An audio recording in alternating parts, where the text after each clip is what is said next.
ఇప్పుడే జీ5 app download చేయండి. చూడండి మీ ఫేవరెట్ టీవీ షోస్ ఎప్పుడైనా ఎక్కడైనా. ఇప్పుడు డిస్కషన్ అది కాదు. పాపం కొత్తగా వచ్చిన ఇంటి కోడలు అలా జ్వరంతో ఇబ్బంది పడుతుంటే చూస్తూ ఊరుకుంటారా? మరేం చేయమంటావు? ఇంటికి తీసుకెళ్ళిపోదాం అన్నయ్య. వాళ్ళ అన్నయ్యని చూస్తే మనసు కుదుట పడుతుంది. ఈ టైంలో ఎలా వెళ్తారు? అర్ధరాత్రి 12-1 అవుతుంది. ఈ టైంలో వెళ్ళడం కరెక్ట్ కాదు. పైగా జ్వరం ఉంటుంది కదా, బయట చలికి తట్టుకోలేదు. అన్నయ్య, ఇది బావ పరిస్థితి. ఏం చేయాలో అర్థం కావడం లేదు.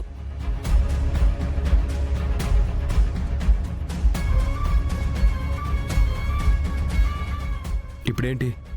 అమృత గంగభావం చూస్తే నార్మల్ అయిపోతుంది, అంతే కదా? అంతే అన్నయ్య. హాస్పిటల్కి వెళ్ళాలన్నా రావట్లేదు. ఈ టైంలో మనం అంతకుమించి ఏం చేయలేం. ఒక్క నిమిషం ఆగు.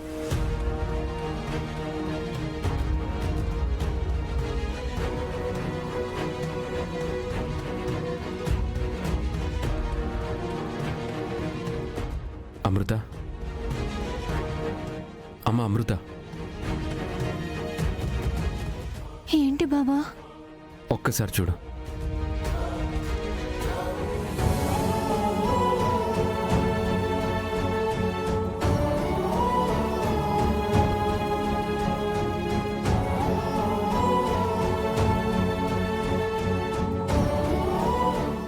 జ్వరం తగ్గేంత వరకు నీ దగ్గరే పెట్టుకో.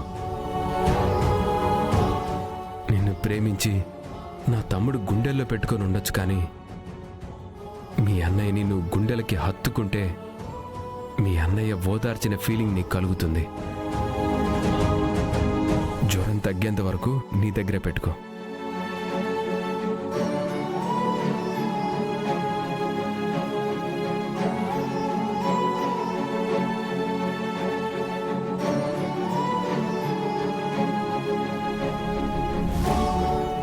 ఇప్పుడు నాకు అన్నయ్యని చూస్తున్నట్టుంది బావా.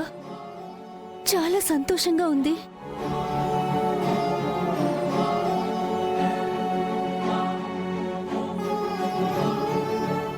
థ్యాంక్స్ బావా, నిజంగా థ్యాంక్స్. మా అన్నయ్య ఫోటో గోడకుందన్న సంగతే మర్చిపోయాను. అదేంటి, నువ్వే కదా గోడకు తగిలించింది? తన కళ్ళల్లో నీళ్లు తిరుగుతున్నాయి కాబట్టి ఏం కనపడట్లేదు నాన్న. మనసులో మాత్రం ప్రేమ అలానే ఉంది. పోనీలే, నా పెద్ద కొడుకు ఇచ్చిన సలహాతో తన అన్నయ్యని చూసినంత సంతోషం కలిగింది. మా అన్నయ్యని మరిపించడం అయితే మా వల్ల కాదు బావా. కానీ ఏం చేస్తే మా అక్క బాధ తగ్గుతుందో అర్థం కాలేదు. మాకు రాని ఆలోచన నీకొచ్చింది బావా. పర్లేదు, నువ్వు తనకంటే చిన్నదానివైనా సరే నీకున్నంత గుండె ధైర్యం, మొండితనం తనకు లేకపోవచ్చు. నువ్వొక బాక్సర్వి, కానీ తను మీ ఇంట్లో అందరికీ అన్నం పెట్టేది. గంగ మీ అన్నయ్య అయినా, శ్రీవల్లి మీ అక్క అయినా అందర్నీ తన బిడ్డల్లా అనుకుని అన్నం వండి పెట్టేది. ఈరోజు ఆ బిడ్డలు దూరం అయిపోయారన్న ఫీలింగ్ తననిలా చేసిందంతే. ఇన్నాళ్ళు నువ్వు దుర్మార్గంగా ఆలోచిస్తావనుకొని పొరపాటు పడ్డామన్నయ్య.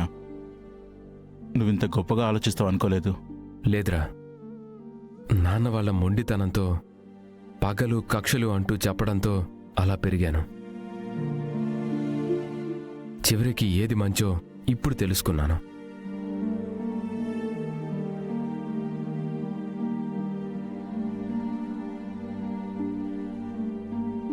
ఎప్పుడు తల్లికి కొడుకు నచ్చుతాడ్రా, ఎందుకంటే ప్రాణం కాబట్టి.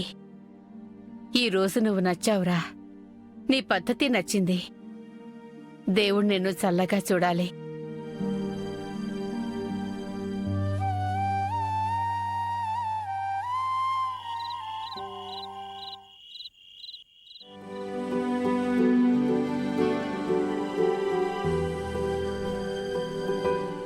నాగవల్లి, బావా కూర్చో కూర్చో కూర్చో.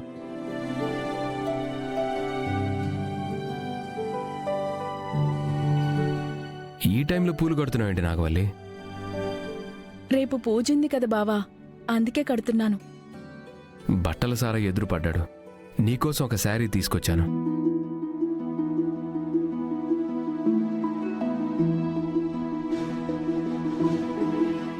ఎలా ఉంది?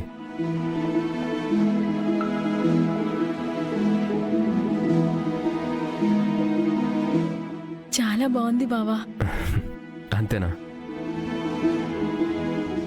అంతేనా ఏంటి బావా? మ్మ్హ్మ్. నేను నమ్మను నాగవల్లి, నువ్వు కావాలని చెప్తున్నావు. అయ్యో, నిజంగా ఈ శారీ నాకు నచ్చింది బావా. లేదు, నేను నమ్మను నాగవల్లి. నేను హర్ట్ అవ్వకూడదని నచ్చిందని చెప్తున్నావు. సరే, అయితే ఇప్పుడు నువ్వు నమ్మాలంటే నేనేం చేయాలి? సరే, ఒక పని చేద్దాం. ఇక నుంచి నువ్వేం చెప్పినా సరే, నేనేం చెప్పినా సరే, మనకి పుట్టబోయే బిడ్డ మీద ఒట్టేసి చెప్దాం. అప్పుడు ఒక క్లారిటీ వస్తుంది.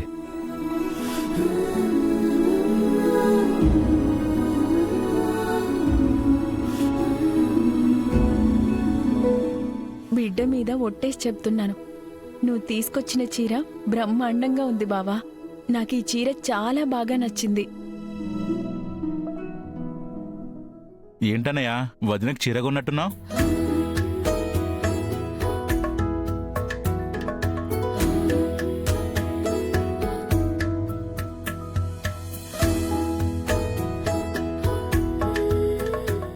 అరే, అన్నయ్య సిగ్గుపడుతున్నాడు.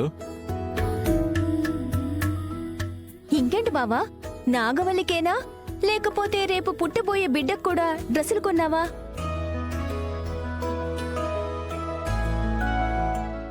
అంటే పాప పుడుతుందో బాబు పుడతాడో తెలియదు కదా, అందుకే ఎవరికి డ్రెస్సులు తీసుకురావాలో తెలియట్లేదు. అందుకే ఆగాను. ఏం తీసుకొచ్చినా ఆడబిడ్డ పుడితే పాప ఎత్తకు నచ్చట్లేదు కదా, నాన్నకు చెప్పి చిచ్చు పెట్టేస్తుంది. ఆ తర్వాత నాన్న నేను తిట్టొచ్చు కూడా. ఆ పాప ఎత్త మాటలు పట్టించుకోకూడదు వీర్రాజు. నిజం చెప్పు బావా, మనకి పాప పుట్టాలనుకుంటున్నావా, బాబు పుట్టాలనుకుంటున్నావా? ఇప్పుడు ఆడపిల్ల పుడితేనే బాగుంటుందనిపిస్తుంది. ఆడపిల్ల పుడితే ఇంట్లో మహాలక్ష్మి పుట్టినట్టే. ఏంటన్నయ్య పాప ఎత్తకు రివర్స్లో ఉన్నావు? ఇంట్లో ఎప్పుడు గొడవ చేస్తుంది. తన గురించి పట్టించుకోకుండా ఉండడమే మంచిది.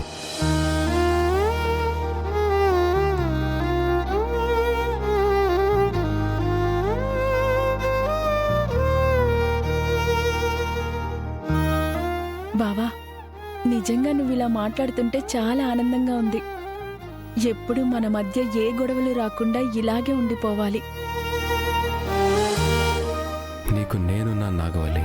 కన్నీటి చుక్క ఒక్కడి కూడా రాకుండా చూసుకోవాల్సిన బాధ్యత నా మీద ఉంది.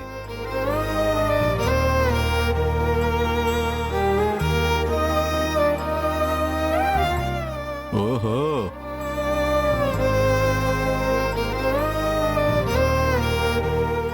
అన్న వదినల ప్రేమంటే ఇలాగే ఉండాలి. మిమ్మల్ని చూస్తుంటే నా కడుపు నిండిపోతుందన్నయ్య. జీ5 యాప్ డౌన్లోడ్ చేసి అన్ని ఎపిసోడ్స్ పూర్తి ఉచితంగా చూడండి.